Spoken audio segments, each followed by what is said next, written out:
నేను మళ్ళీ చెప్తున్నా, దయచేసి మీరు వ్యక్తిగతంగా విమర్శలు చేస్తే మాత్రం నేను ఖచ్చితంగా చాలా సీరియస్ గా తీసుకుంటా. మీరు ఏదైనా ఉంటే నేను మాట్లాడిన దాంట్లో తప్పుంటే తప్పని మాట్లాడండి, మీ వాదన మీరు చెప్పండి, తప్పులేదు. నేను మళ్ళీ చెప్తున్నా, చింతా ప్రదీప్ నీకు కూడా, నీ పక్కన ఉన్నటువంటి ఆ పేటిఎం కుక్క వాడు ఇష్టం వచ్చినట్టు ఏకవచనంతో మాట్లాడుతున్నారు. ఎక్కడికి పోరు మీరు, మిమ్మల్ని వదిలే సమస్య లేదు. పిచ్చి కుక్కలను కొట్టినట్టు కొట్టుకుంటూ విజయవాడ నడి రోడ్ల మీద మిమ్మల్ని తిప్పకపోతే మీ ఇద్దరిని, నేను మళ్ళీ చెప్తున్నా, మీ ఇద్దరిని, ఏంట్రా మీ స్థాయి, బతకటానికి ఇక్కడ అవకాశాలు లేక పారలు పారిపోయిన కుక్కలు మీరు. ఈ రాష్ట్రంలో ఒక ఉద్యోగం కోసం బతకడానికి అక్కడికి వెళ్ళిపోయి అక్కడ ఆధార్ కార్డులు పెట్టుకొని అక్కడ ఎన్ఆర్ఐలని ఈ రాష్ట్ర ప్రజల గురించి మాట్లాడుతున్నారు. మీరు రాష్ట్ర ప్రజల బాధలు మీకు తెలుసా? ఇసుక రావటంలా ఇక్కడ ఉన్నటువంటి మ్యాసన్స్ పరిస్థితి మీకు తెలుసా? దళితులను కొట్టి చంపుతున్నారు, వాళ్ళ పరిస్థితులు మీకు తెలుసా? అన్నమో రామచంద్రాన్ని ఏడుస్తున్నారు, వాళ్ళ పరిస్థితులు మీకు తెలుసా? ఇక్కడ పరిశ్రమలు రాక ఇక్కడ బిజినెస్ మెన్లను తరలిపోతున్నారు, వాళ్ళ గురించి మీకు తెలుసా?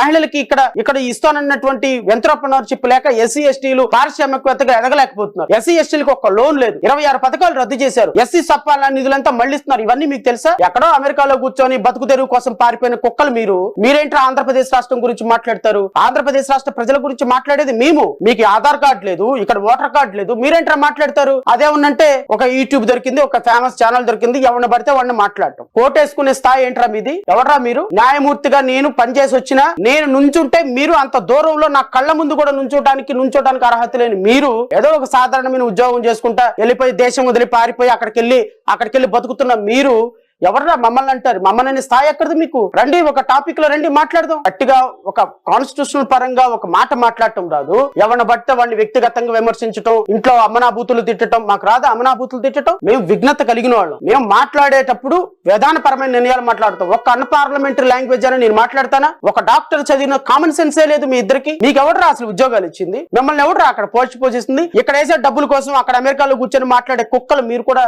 నా గురించి మాట్లాడుతుంటే నాకు నవ్వొస్తుంది. సరే, ఏదేమైనప్పటికీ మాట్లాడటం నచ్చటం లేదు చాలా మందికి, వాస్తవాలు నచ్చటం లేదు చాలా మందికి,